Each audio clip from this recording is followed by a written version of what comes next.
धातु के गुण, उसका अभिक्रिया करने से क्या बनता है, धातु ऑक्सीजन के साथ अभिक्रिया करके क्या बनाएगा, जल के साथ अभिक्रिया करके क्या बनाएगा। ठीक है, ये सब सवाल एग्जाम में पूछता है।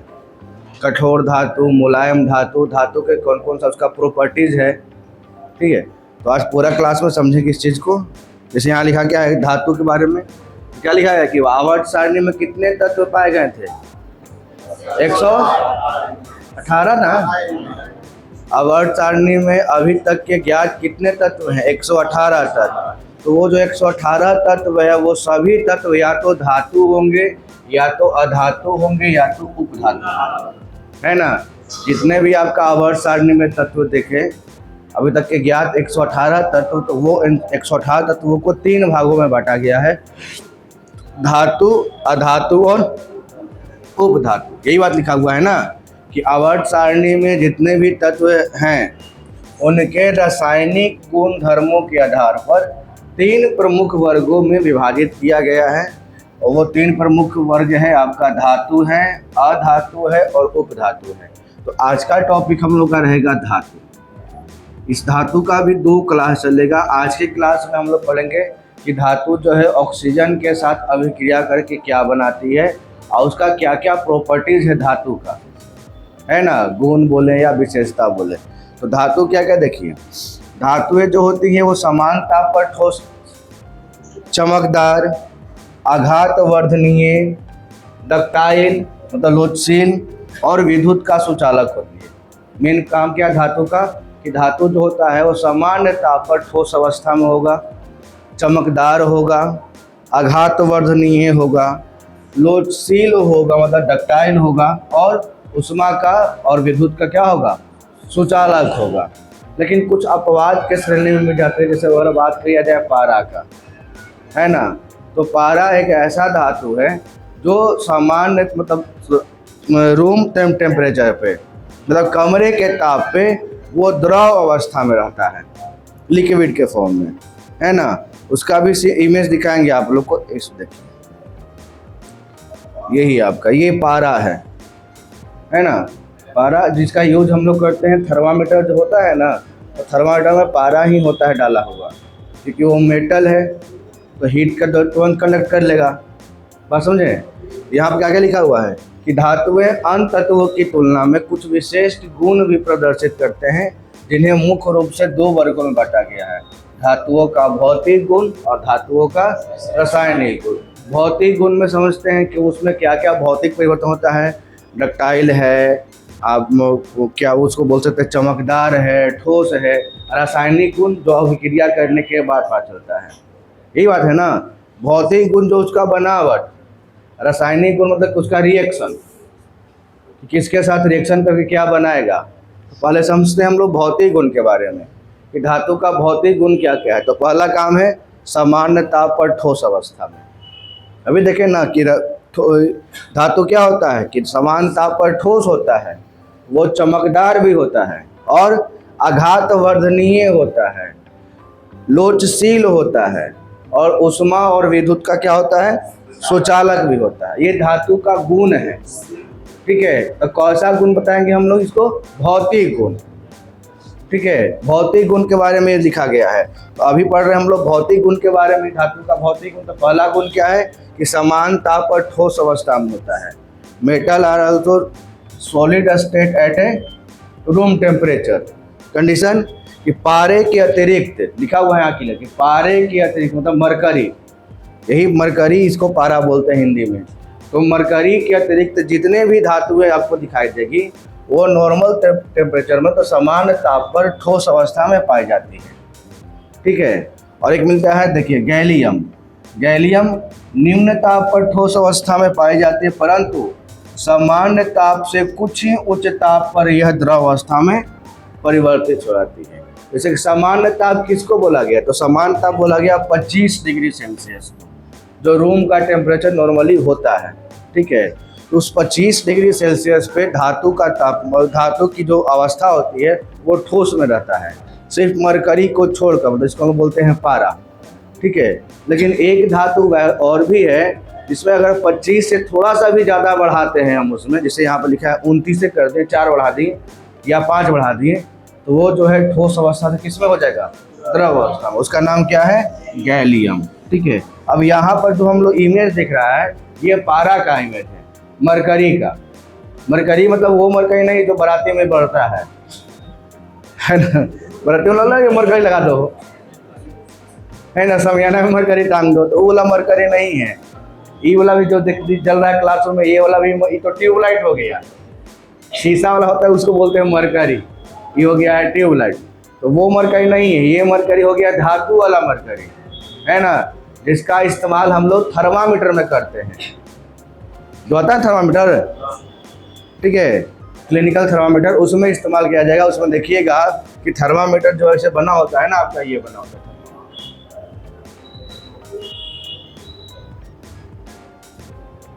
और ये रहता है मेटल का, और यहाँ पर आपका नंबरिंग दिया रहेगा, और एक पतला सा ऐसे रहेगा ऐसे। ये आपका मेटल है, छोटा सा, ठीक है, बड़ा हो गया हमारा मेटल। और यही पर आपका देखिए कि पारा जो रहता है एकदम, और यही पारा क्या होता है, बढ़ता है गर्म होने पर। क्योंकि पारा क्या है आपका, धातु है, और धातु क्या होता है, उष्मा का सुचालक। लिक्विड के फॉर्म में है धातु, तो इसका इस्तेमाल कर लिया गया किसमें, थर्मामीटर में। ठीक है, बुखार उखार नापने के लिए। अब तो डिजिटल थर्मामीटर भी आ गया, लेकिन डिजिटल पर कोई भरोसा नहीं होता है, वो आपका कुछ ज़्यादा बेसिक कहता है। जैसे कहता है आपका बीपी नापे वाला मशीन, स्फेगनोमैनोमीटर। डॉक्टर के पास हमेशा पुरनका जो डॉक्टर होंगे वो वही यूज करेंगे, वो वाला पट्टी बांधेंगे, फिर ऐसे ऐसे लगा पंपिंग करेंगे, या उसके बाद उनका ऐसे पट्टा रहेगा, उसी पर दिखेगा, है ना, होते रहेगा, तो वो एक्यूरेट बनाता है। लेकिन अब आ गया मार्केट में डिजिटल, है ना, अपना घर ही लोग निकाला, मशीन खोला, लगाया, पट्टी बांधा और चालू कर दिया। तो डिजिटल वाला में ना 5-10 आगे पीछे हो जाता है, वो आपका एक्यूरेट नहीं रहता है। जैसे आपका नॉर्मल बॉडी टेम्परेचर कितना है, 120/80।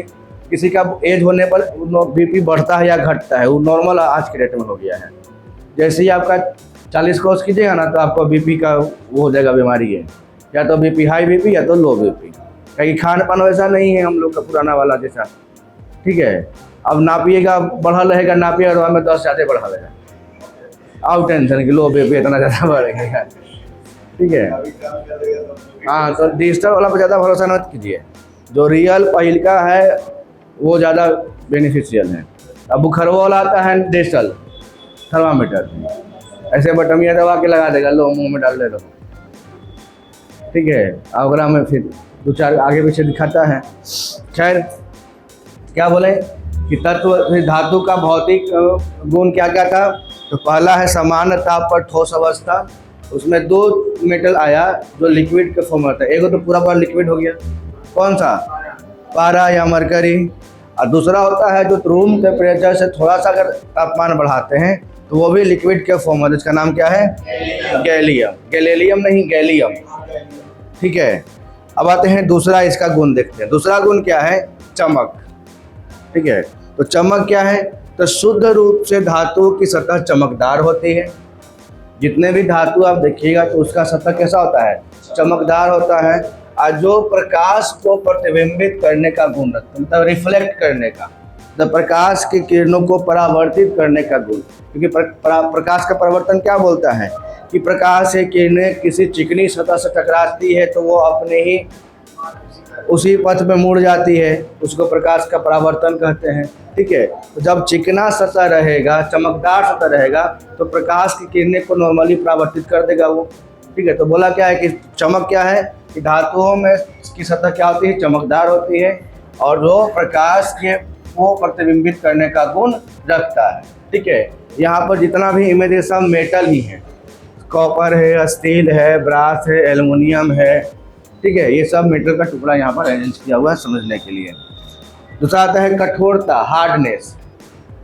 कठोरता क्या है, देखिए, समांतर धातु कठोर होती है, हार्ड होती है, परंतु उनकी कठोरता का स्तर भिन्न भिन्न होता है। जैसे सभी धातु जो होता है एक जैसा कठोर नहीं है, कुछ ज़्यादा कठोर है, कुछ कम कठोर है, बात समझें। धातु कठोर होती है नो डाउट, लेकिन सभी की कठोरता जो है वो अलग अलग है। एल्युमिनियम के लीजिएगा, धातु है एल्युमिनियम, तो एल्युमिनियम के इतना मोटा छड़ को आप इजीली मोड़ सकते हैं, लेकिन लोहा के ऐसा छड़ रहेगा तो मोड़ पाना संभव नहीं है ना। क्यों? क्योंकि एल्युमिनियम की तुलना में लोहा का कठोरता ज़्यादा है, इसीलिए आप उसको जल्दी ऐसे नहीं मोड़ सकते हैं। एल्युमिनियम वाला दिया जाए तुरंत, जैसे वहाँ के पहले बचपन में टोका बना देते थे, है ना, लाइन के लिए इतना पतला एल्युमिनियम का तार खोज के लाओ, ऐसा घोष आकर टोका बना दो, लगा देते एल्युमिनियम वाला से। अभी भी लगाते होंगे, लेकिन अब तो हम लोग की तरफ क्या कर दिया कि जम्बल कर दिया, है ना, वहीं पर टोका सिस्टम में ख़त्म कर दिया, कवर वायर दे दिया है, कहाँ पर रहेगा टोका। खैर, अब देखिए यहाँ पर लिखा कि लोहा, निकेल, कोबाल्ट आदि धातु क्या है, अत्यधिक कठोर है। लोहा हो गया, निकेल हो गया और कोबाल्ट हो गया, अत्यंत कठोर है। लेकिन सोडियम की बात किया जाए और पोटेशियम की बात किया जाए, ये धातु इतनी मुलायम होती है कि उन्हें आप नॉर्मली चाकू से काट सकते हैं एकदम, जैसे गाजर मूली चाकू से काटते हैं ना, है वैसा ही इतना मुलायम होता है कि उसको क्या करते हैं आप, चाकू से काट सकते हैं। किसको किसको? सोडियम और पोटेशियम। लेकिन लोहा काटेगा चाकू से? नहीं सर। ठीक है, तो क्या बोलता है तीसरा गुण क्या है, या भौतिक गुण, कि धातु कठोर होती है। धातु कठोर होती है, लेकिन सभी धातु की कठोरता अलग अलग होती है, जिसमें लोहा, निकेल और कोबाल्ट ये तो बहुत कठोर है, लेकिन सोडियम और पोटेशियम ये कठोर नहीं है, क्या है, मुलायम धातु है, इसे आप चाकू से काट। सवाल पूछता है कि निम्नलिखित में से कौन सी धातु को चाकू से काट सकते हैं, और ऑप्शन में सोडियम दिया रहता है। याद आ रहा है, सेट में सवाल मिला होगा, ऐसा क्वेश्चन मिलता है। चलिए अब आते हैं आघातवर्ता, मेलिएबिलिटी। तो आघातवर्ता क्या होता है, देखिए धातुओं पर आघात होता है कि पीटना, चाहे आप हथौड़ी से पीटिए, चाहे आप किसी मशीन के द्वारा पीटिए, ठीक है, उनकी पतली चादरें बनाई जा सकती है, थिन शीट, ठीक है, और यह अधिक लोचशील होने के कारण चादरों को लपेटा जा सकता है। लोचशील समझ में आया? इसे कहने का मतलब क्या हुआ कि आप चादर, जैसे मेटल है, धातु है, तो धातु को आप पीट कर, है ना, उसको एकदम पतला चादर बना सकते हैं।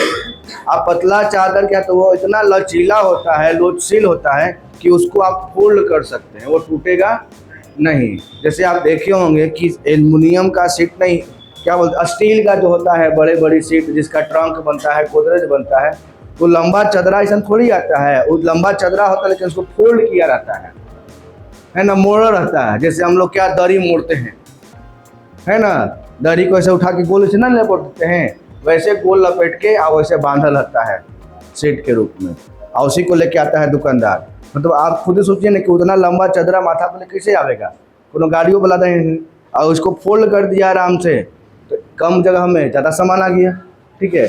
तो फोल्ड कैसे हो गया, क्योंकि वो लोचशील है, लचीला है, तो लचीला होने के कारण वो आराम से फोल्ड हो गया बिना टूटे, ठीक है।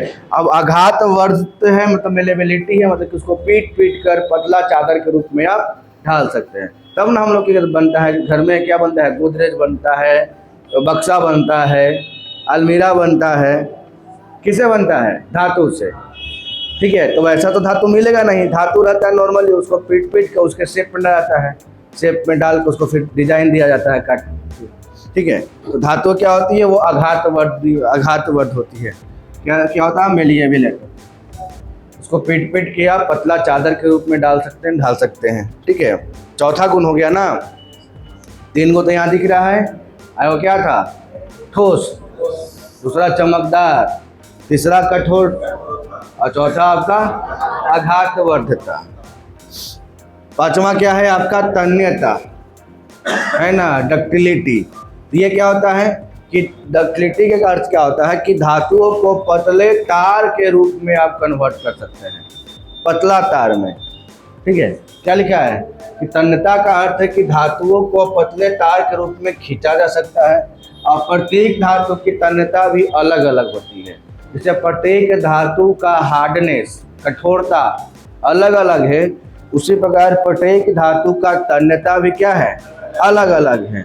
जैसे कि एग्जाम्पल दिया जाए तो जैसे लिखा गया कि 1 ग्राम चांदी, है ना, 1 ग्राम चांदी को आप इतना पतला तार में डालिएगा तो उससे आपका लगभग 2 किलोमीटर लंबा तार खींचा जाएगा 1 ग्राम चांदी से।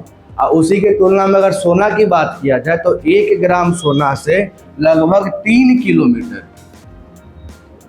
ठीक है, ये सोना जो है चांदी के तुलना में अधिक तन्यता वाला है धातु, इसीलिए उसका क्या बनता है, गहना बनता है। एकदम पतला से पतला गहना सब बना देता है, हल्का से हल्का। देखने में लगेगा दूर से एकदम बड़का चुके, लेकिन एकदम हल्का लगेगा, एकदम पतला रहता है ना। दिखाने वाला जो अभी टांगले रहता है सब शोपीस के रूप में, तो एकदम इतना बड़ा बना देगा मंगलसूत्र, लेकिन एकदम हल्का रहेगा। क्यों भाई, एकदम पतला चादर के रूप में किया और उस पर डिजाइन देके एकदम हल्का बना दिया, है ना। तो क्या होता है वो कि धातु को उसका तन्यता अलग अलग होता है। तो चांदी से लगभग 2 किलोमीटर का तार बना सकते हैं और सोना से 3 किलोमीटर, उसका तन्यता भी अलग अलग है। चलिए छठा है ऊष्मा एवं विद्युत की चालकता, मतलब कंडक्टर, हीट एंड करंट, है ना, या इलेक्ट्रिसिटी बोल सकते हैं। तो conductor of heat and electricity क्या बोला है कि धातु ऊष्मा और विद्युत का चालक होती है। चालक बोलिए या सुचालक बोलिए, ठीक है। जैसे चांदी तथा तांबा सर्वाधिक चालक धातु है, परंतु सीसा तथा पारा इसमें अपवाद है। ठीक है, सीसा तथा पारा क्या इसमें अपवाद है। विद्युत का जो ऊष्मा के कुचालक है, कौन, सीसा और पारा। लेकिन सबसे अच्छा चालक कौन सा है, सवाल पूछता है कि ऊष्मा से विद्युत का सबसे अच्छा चालक कौन सा है, चांदी है और तांबा है, दोनों। आते हैं उच्च गलनांक एवं क्वथनांक, इसको समझते हैं। क्या बोला है कि धातुओं के गलनांक एवं क्वथनांक समानता क्या होते हैं, उच्च होते हैं। उसका गलनांक भी उच्च है और उसका क्वथनांक भी उच्च है, जैसे लोहा, कोबाल्ट, निकेल सब जो है।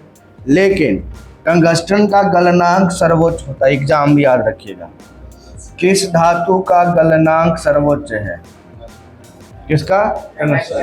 अच्छा, टंगस्टन का इस्तेमाल कहाँ होता है, विद्युत बल्ब के फिलामेंट में, है ना। हम हमेशा बोलते हैं, जब पढ़ाए होंगे आपको फिजिक्स तो बताए होंगे कि अगर आपको प्रकाश की ज़रूरत है तो टंगस्टन का इस्तेमाल कीजिए। अगर आपको ऊष्मा चाहिए तो नाइक्रोम का इस्तेमाल, जैसे हीटर हो गया तो हीटर का कॉइल नाइक्रोम का, आपका आयरन का कॉइल नाइक्रोम का, लेकिन बल्ब का जो होता है फिलामेंट वो टंगस्टन का। ठीक है, ध्यान देना है। देखिए, अधिकांश क्षारीय वस्तुओं के गलनांक एवं क्वथनांक क्या होते हैं, निम्न होते हैं। मतलब वैसी धातु जो क्षारीय है, ठीक है, तो क्षारीय धातु का गलनांक और क्वथनांक में क्या होगा, निम्न होगा। जैसे अगर बात किया जाए रूबिडियम, फ्रांसियम, सीजियम, है ना, ये सब भी धातु ही है, लेकिन ये क्षारीय है, जिसका क्वथनांक और गलनांक मतलब कि बॉइलिंग पॉइंट और मेल्टिंग पॉइंट, और बॉइलिंग पॉइंट ये निम्न होता है। लेकिन समानांतर जितने भी धातु हैं उसका बॉइलिंग पॉइंट और मेल्टिंग पॉइंट क्या होता है, उच्च होता है। ध्यान देना है। तो सबसे ज़्यादा किसका, टंगस्टन का। अब यहाँ लिखा है कि सोनोरस। सोनोरस मतलब क्या होता है कि ध्वन्यात्मक एवं अनुनादनपूर्ण, मतलब कि वही बात कि धातु को पीटने पर टन और झन की आवाज़ होती है, वही सोनोरिटी है। जैसे बोला गया कि लगभग सभी धातु किसी ठोस सतह से टकराने पर अथवा उस पर चोट किए जाने पर ध्वनि उत्पन्न करती है। ठीक है, यही कारण है कि जो आपका अलार्म घड़ी होती है और या स्कूल की जो घंटियाँ होती है वो किसकी बनी होती है, धातु की। तो सोनोरिटी क्या होता है कि किसी भी धातु को पीटने पर टन और झन की आवाज़ होती है, उसको क्या बोलते हैं, सोनोरिटी। ठीक है, तो इसीलिए जो पहले अलार्म घड़ी होता था, ठीक है, वो किसका बना होता था, धातु का। घर स्कूल में तो सब लोग देखे हैं, उसका सबका इंतजार होता था कितनी घंटे लगे। टिफिन वाला, छुट्टी वाला, है ना, बैग उठाए सीधे एकदम दौड़ के निकलना होता था क्लासरूम से बाहर। अब तो सीबीएसई वाले बच्चे लोग कहाँ जाने सरकारी स्कूल का मौज, है ना। सीबीएसई वाले बच्चे लोग का घंटी लगा था, पर क्लास बाई क्लास निकलता है वो लोग धीरे धीरे। एगो हमनी के रहता था एकदम 3 बजे वाला है, 10 मिनट पहले ही बैग सरिया के घोड़ा उड़ा कस के आज चुपके मुके बैठल है, अब लगेगा घंटी, है ना। आज जैसी जाते थे वो लगाने वाले तब लोग तैयार। आज जैसी 3 मारे हैं लेकिन एकदम घोड़ा उड़ा लेके दौड़ के निकले बाहर, संत नहीं थे गेट के बाहर, वो सब मजा नहीं आप लोग के हैं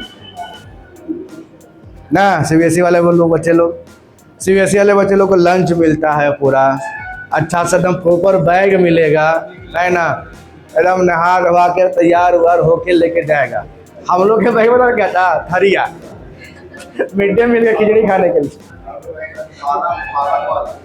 है, मिड डे मील का चला था ना खिचड़ी, तो उसके लिए थरिया होता था बैग में। हाँ, बैग में थाली हो। अब बैग को मिल जाता तो ऐसा वाला बैग थोड़ी था कि एकदम टांगना है, नहीं, वो बोड़ा वाला बैग होता था। उसमें ऐसे जो झोला लेते ना हम लोग सब्जी उब्जी ले जा रहे हैं, वही वाला सब्जी वही बैग है, ओकरा में किताब को भी डाल दे, ओकरा में डाल दे थरिया या प्लेट, उसी में बोड़ा, और उसी में बोड़ा भी है बैठने के लिए, है ना। अब बच्चा लोग अपना सीट लूटा था एकदम, उसका तगड़ा रुपा है, दुआरी के दरवाजे से ही एकदम बैग फेंका छटा, वहाँ हमर सीट, हमर बोड़ा बिछेगा और कोई नहीं। उसी तरह का बेंच होता था कि बेंच पहला बेंच हमर, दूसरा बेंच हो नहीं, जे पहले आए अपन बैग जगह पहले फेंका गया वहाँ तक, वो कर सीट, है ना, जाए वहाँ पर अपना बिछाए एकदम आराम से, यस बैठ जाओ। ये सब मजा सर बिहार उठ के लेकर नहीं ले सकता है का, वही 5वां 6ठा तक, उसके बाद तो फिर वो लोग भी मिल जाता है, वो लोग का बेंच मिल जाता है। अब तो वो भी सिस्टम खत्म हो गया, तो लगभग सब जगह बेंच हो गया है ना, वो मजे खत्म हो गया। अब बैग भी दे देता है सब, है ना, लेकिन वो मजा हम नहीं होता। मजा बैग फटे तो फटे, लेकिन सस्ता बैग तुरंत नया एक आ जाएगा झोला, लेकिन वही झगड़ा बैग साफ फर्श गंदा है तो बैग वैसे पोछ पाछ के बोड़ा झाड़ छोड़ के बैठ जाओ, कोई दिक्कत नहीं, उधर नहीं किधर गंदा है। कौन स्कूल में पढ़े हैं? सरकारी आंगनबाड़ी ठीक है।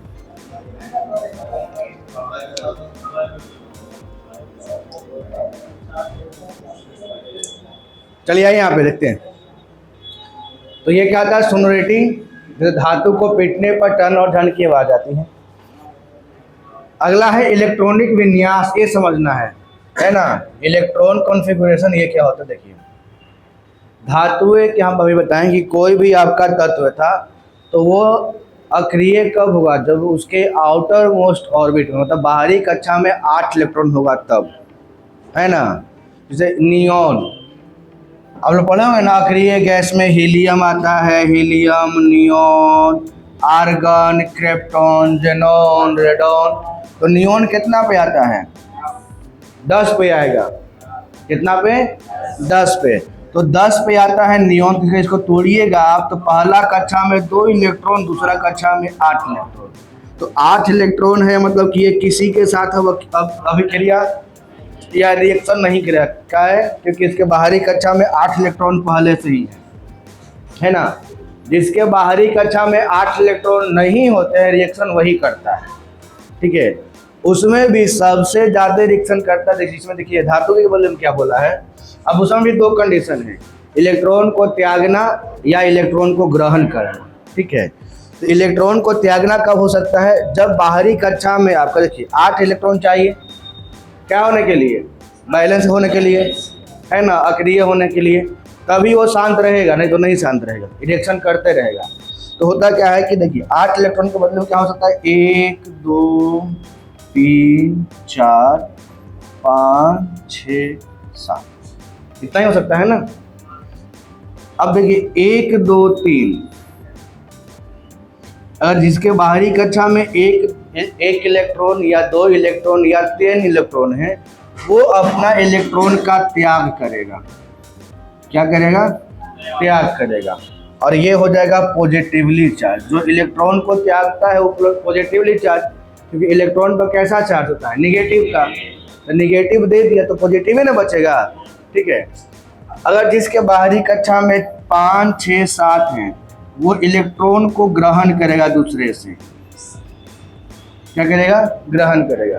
अगर वो इलेक्ट्रॉन को ग्रहण कर रहा है, मतलब उसमें नेगेटिव चार्ज के नंबर बढ़ जा रहे हैं, इलेक्ट्रॉन बढ़ गया तो कैसा चार्ज हो जाएगा? वो नेगेटिव। इसी को हम लोग हिंदी में इंग्लिश में कटायन और अनायन बोलते हैं, है ना। धनात्मक चार्ज और ऋणात्मक चार्ज, कटायन और अनायन। आज जिसके बाहरी कक्षा में 4 ही इलेक्ट्रॉन है, ठीक है, तो ये स्वतंत्र है, ये दिखता है मौका, है ना। मतलब किसको देना है, किसको किससे लेना है, मतलब ये है वो नीतीश कुमार। कब किसके साथ रहना है, कब किसका साथ छोड़ना है, वो कौन रहेगा? जिसके बाहरी कक्षा में 4 इलेक्ट्रॉन रहेगा। मतलब समझिए कि एज कार्बन, कार्बन का परमाणु संख्या कितना होता है? 6। तो उसको तोड़ेंगे तो 2 और 4 निकल के आएगा। तो 4 देखिएगा, आप लोग पढ़िएगा जब कौन सा केमिस्ट्री, उसको देखिए ऑर्गेनिक इनऑर्गेनिक, है ना। तो उसमें बंधन पढ़ने क्या होता है कार्बन का, methane ethane propane butane pentane hexane heptane octane नोनेन decane, है ना। Methane ethyne group, ethene group, है ना। ये पूरा समझाएंगे आप लोग को, उसमें टेंशन न लीजिए। उसका बॉन्ड भी बताएंगे कैसे कैसे बंधन बनता है, एकल बंधन, द्विबंधन, है ना। चलिए, तो हम क्या क्या समझाएं कि जिसके बाहरी कक्षा में 1 2 3 इलेक्ट्रॉन है, 1 हो या तो 2 हो या तो 3 हो, तो वो अपना इलेक्ट्रॉन का त्याग करेगा। इलेक्ट्रॉन का त्याग करे तो कैसा चार्ज? Positive charge. ठीक है। जिसके बाहरी कक्षा में 5 6 7 इलेक्ट्रॉन है, तो वो दूसरा से इलेक्ट्रॉन का ग्रहण करेगा। इलेक्ट्रॉन ग्रहण करेगा तो वो कैसा चार्ज? Negative charge. और जिसमें 4 को है वो तो मौका करेगा। दोनों से, या तो इलेक्ट्रॉन का त्याग भी कर सकता है, या तो इलेक्ट्रॉन किसी से ग्रहण भी ले भी सकता है। ठीक है। देखिए इलेक्ट्रॉनिक विन्यास के बारे में वही बोला, क्या है कि धातुओं के परमाणु के बाह्यतम कोश, मतलब बाहरी कक्षा में समांतर 1 से 3 इलेक्ट्रॉन होता है। कौन कितना? 1 से 3 इलेक्ट्रॉन। अर्थात इनका अष्टक अपूर्ण होता है। अष्टक अपूर्ण होता है कि अष्टक नियम जो होता है कि बाहरी कक्षा में 8 इलेक्ट्रॉन चाहिए, ये 8 नहीं है, क्या है? 1 है या तो 2 है या तो 3 है। इसी कारण क्या होता है कि धातुएं अन्य तत्वों के अपेक्षा अधिक क्रियाशील होता है। धातु क्या है? अन्य तत्वों के अपेक्षा क्या है? अधिक क्रियाशील है, क्योंकि इसके बाहरी कक्षा में 1 इलेक्ट्रॉन है, या तो 2 है या तो 3 है, तो त्याग देगा तो ले जाओ भाई। ठीक है। अब देखिए इसमें तीसरा क्या है? इलेक्ट्रॉन त्यागने की प्रवृत्ति। अभी बता रहे थे ये चीज ना कि समांतर धातुओं में इलेक्ट्रॉन त्याग करने की प्रवृत्ति होती है, मतलब कि वो धनायन होता है।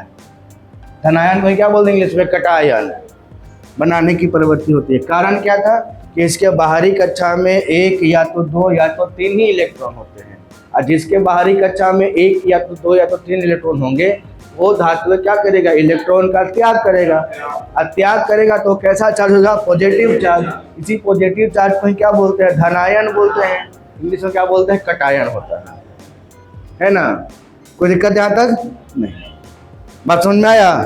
इधर से आप लोग, इधर से आप लोग, देवी लोग, कोई दिक्कत?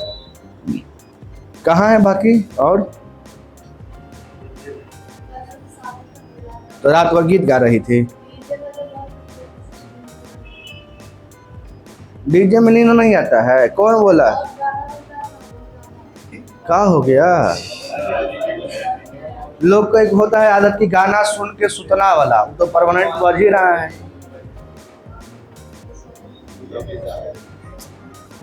वो दिक्कत वो नहीं है कि रात वक्त गाना बज रहा था।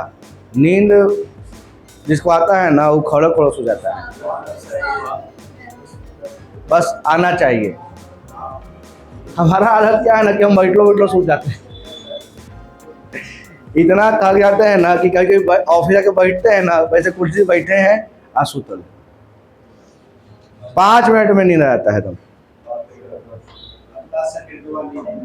हाँ, और नींद टूटना, सो जाना तुरंत में, ये पता नहीं हमको एकदम वरदान दिया भगवान, जाओ बाबू तुम कहीं भी सो सकता है किसी भी कंडीशन में सो सकता है, बैठल, दीवारों में उठा के सो सकते हैं अच्छा दीवार में उठ के सोतल है, कहीं भी, बस नींद पूरा होना चाहिए। ठीक है, इलेक्ट्रॉन त्यागने की प्रवृत्ति त्यागता है तो क्या हो जाएगा, धनायन। चलिए, लेकिन कुछ पॉइंट और भी इसके साथ साथ क्या क्या बोल, देखिए ऑक्सीजन के साथ अभिक्रिया करने पर क्या बनाता है धातु, क्या क्या बोला है कि लगभग सभी धातु ऑक्सीजन के साथ अभिक्रिया करके धात्विक ऑक्साइड का निर्माण करती है। धातु का ऑक्साइड मतलब जिस धातु के साथ अभिक्रिया उस धातु का ऑक्साइड। ठीक है, और इसके अभिक्रिया में क्या निकलता है, इसके अभिक्रिया क्या बोलते हैं, दहन कहलाती है। जैसे अगर धातु के साथ हम ऑक्सीजन का अभिक्रिया करवाएंगे तो क्या बनेगा, धात्विक ऑक्साइड। लोहा प्लस ऑक्सीजन Fe+O, FeO बोलते हैं लोहा ऑक्साइड, है ना। तो धातु के साथ ऑक्सीजन का अभिक्रिया करेगा तो धातु ऑक्साइड बनाएगा, चाहे धातु कोई भी हो। ठीक है, चाहे एल्युमिनियम हो, कॉपर हो, लोहा हो, होता है ना ऐसा।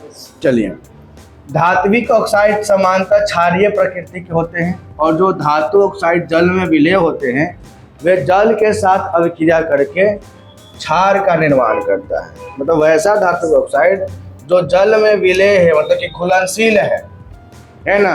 तो जब ये क्षारीय होता ही है प्रकृति का, तो जल में घुलेगा तो कैसा बनेगा, वो क्षारीय बनेगा, क्षार बनेगा। ठीक है, और ऑक्सीजन के साथ अभिक्रिया की प्रबलता क्या होती है कि धातुओं की रासायनिक अभिक्रियाशीलता पर निर्भर करती है, कि जैसा धातु का उसका टेंडेंसी रहेगा उसका ऑक्सीजन के साथ अभिक्रिया करना उतना ही ज़्यादा हो जाएगा। जैसे कुछ धातु ऐसे होते हैं जो अत्यधिक अभिक्रियाशील होते हैं और वो सामान्य ताप पर भी अभिक्रिया कर लेते हैं। ठीक है, नॉर्मल टेम्परेचर पर भी क्या कर लेंगे, ऑक्सीजन के साथ अभिक्रिया कर लेंगे। कुछ धातु जो होते हैं वो कम अभिक्रियाशील होते हैं, तो उसको हम गर्म और करते हैं तब वो ऑक्सीजन के साथ क्या करते हैं, अभिक्रिया करना शुरू करते हैं। और कुछ धातु जो है अधिक ताप दीजिएगा तब वो क्या करेगा, ऑक्सीजन के साथ अभिक्रिया करेगा। तो हम यहाँ क्या बोले कि धातु को ऑक्सीजन के साथ अभिक्रिया करने का टेंडेंसी जो होती है, प्रबलता, वो अलग अलग होती है। ऐसा नहीं कि सभी धातु जो है ऑक्सीजन के साथ सेम ही रिएक्शन करवा रहा है, नहीं, कुछ कारण है। कुछ होते हैं अधिक अभिक्रियाशील जो नॉर्मल टेम्परेचर में भी ऑक्सीजन के साथ क्या करता है, अभिक्रिया कर लेता है। ठीक है, कुछ होते हैं कम अभिक्रियाशील, तो अगर उसको हम गर्म करते हैं, है ना, तो गर्म होने के बाद वो ऑक्सीजन के साथ क्या करेगा, अभिक्रिया करेगा। और कुछ को अगर बहुत ज़्यादा गर्म करेंगे, एकदम बहुत ज़्यादा हीट करेंगे, तब जाकर वो क्या करेगा, ऑक्सीजन के साथ अभिक्रिया करेगा। वो अलग अलग आपका प्रॉपर्टीज है धातु का ऑक्सीजन के साथ अभिक्रिया करने का।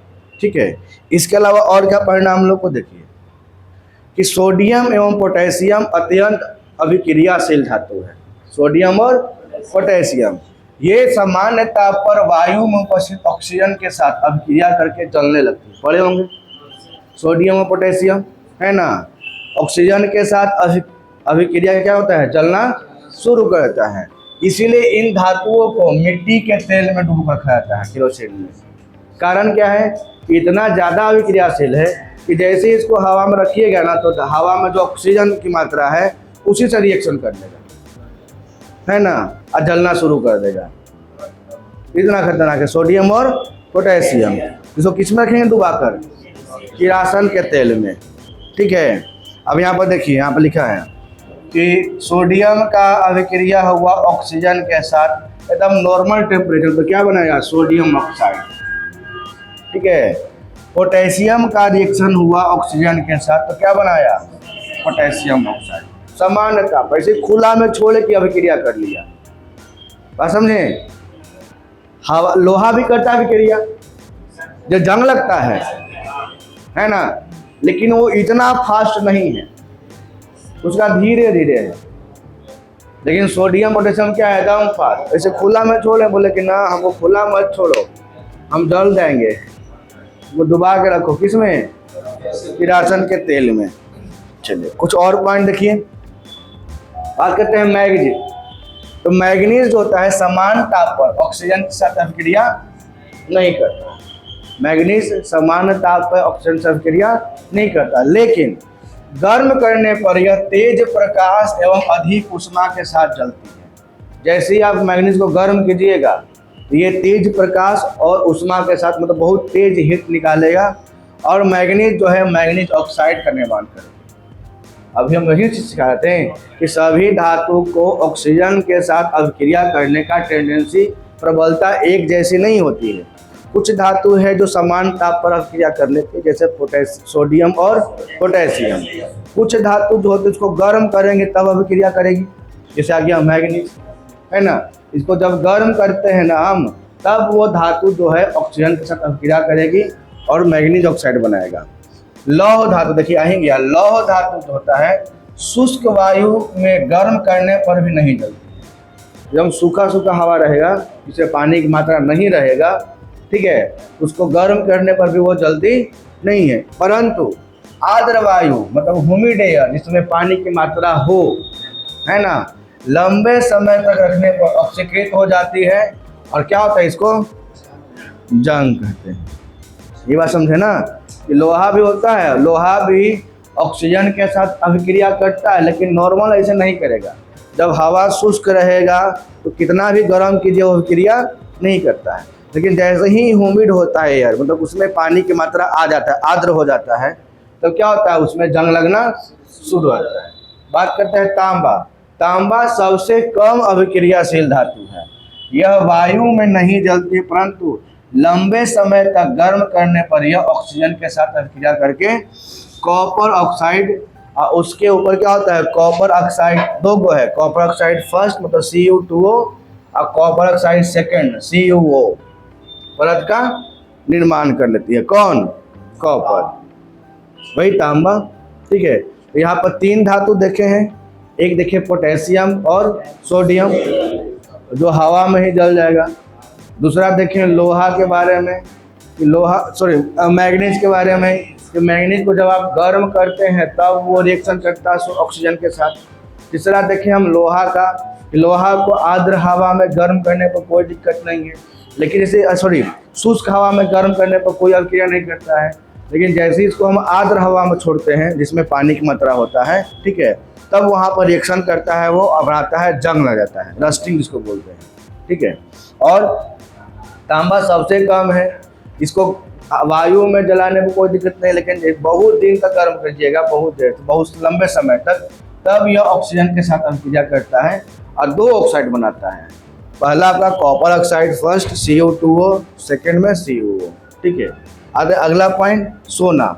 सोना और प्लेटिनम वायु में उपस्थित ऑक्सीजन के साथ अभिक्रिया नहीं करता है। कौन कौन, सोना और प्लेटिनम। इसलिए सोना का गहना बहुत जल्दी गंदा नहीं होगा, और बहुत जल्दी गंदा होने वाला होता तो हवा में ऑक्सीजन के साथ अभिक्रिया कर लेता वो, है ना, उसका चमक तुरंत खराब हो जाता है, लेकिन देखते हैं बहुत लंबे समय तक चलता है ना। खराब होने के पीछे में उसमें भी क्या होता है, कुछ ना कुछ उसमें मिलावट हो जाता है, तब वो खराब होता है। शुद्ध सोना नहीं होगा खराब। ठीक है, तो ये हो गया सोना और प्लेटिनम। सोना और प्लेटिनम ये हवा में उपस्थित ऑक्सीजन से अभिक्रिया नहीं करता है। ठीक है, तो ये आपका हो गया आज का क्लास, जिसमें लोग क्या पढ़े हम लोग, धातु का भौतिक गुण, है ना, जिसमें सिर्फ क्या पढ़े, उसका बनावट, प्रॉपर्टीज उसका, और अभिक्रिया में किसके साथ अभिक्रिया, ऑक्सीजन के साथ। अगले क्लास में पढ़ेंगे जल के साथ अभिक्रिया। ठीक है ना।